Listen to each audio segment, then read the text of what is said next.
एबे फुलकोबीर सीजन चलती जिते फुलकोबी चिलीटे न कले कौन हम तो फुलकोबी चिली बनवाई मु फुलकोबी को काटी हलदी पानी में भिजे देती किसी समय गोटे कैप्सिकम को नहीं काटी दुईटा पियाज को नहीं काटी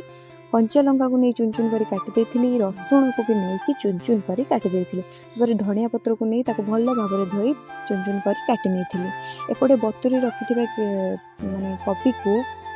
छाणी नहीं से लुण दे देती हलदी गुंड दे देती लंका गुंड दे देती धनिया गुंड दे देती जीरा गुंड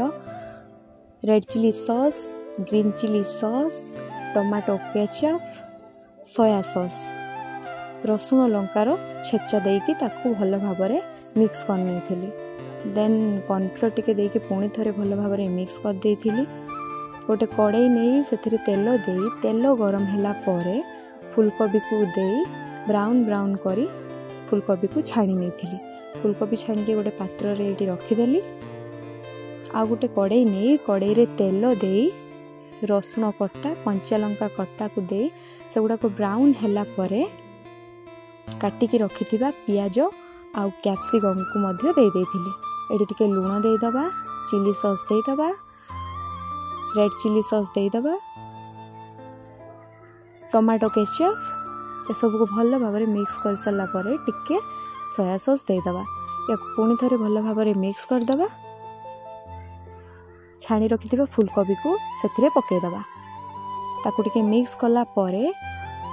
2 चम्मच कॉर्नफ्लोर नहीं से पानी दे ताकू भल भाव में गोटे मिक्स कर नबा से कॉर्नफ्लोर पानी टे दे दबा ताकू आउ थे भल भाव में मिक्स कर नबा काटी रखिथिबा धनिया पत्र को एठी हमें दे दबा एपे हमर रेडी हो गला टेस्टी टेस्टी फुलकोबी चिल्ली ताकू आपण भात और रुटी सहित खाई परिबे मु तो रुटी सहित खाइतली बहुत टेस्टी होता आपण मैंने भी फुलकोबीर सीजन जीवा आगु या थे निहाती बनातु आपण मानक जदि भिडियोटी भल लगी भिडियो को गोटे लाइक करेंगे चैनल को सब्सक्राइब करेंगे और कमेंट करने को जमा भी भूलें रोचे सांग माने नमस्कार।